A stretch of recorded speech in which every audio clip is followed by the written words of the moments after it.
তোমার না রবের সাথে ভালো বন্ধুত্ব ছিল? তুমি না মোনাজাতে ফুপিয়ে ফুপিয়ে কান্না করতে আর বলতে, হে আল্লাহ, আমি তোমাকে ছাড়া আর কাউকে চাই না। তাহলে এখন কেন তোমার রবের সাথেই বিচ্ছেদ?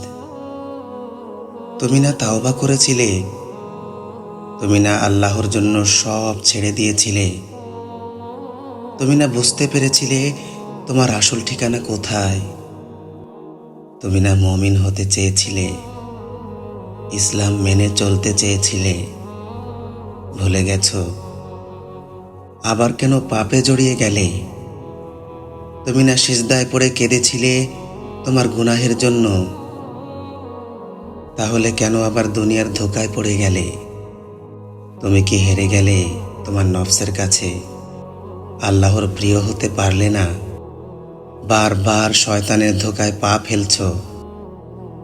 ব্যাপার না, এখনো সময় আছে। তুমি কি জানো না তোমার রব কত মহান?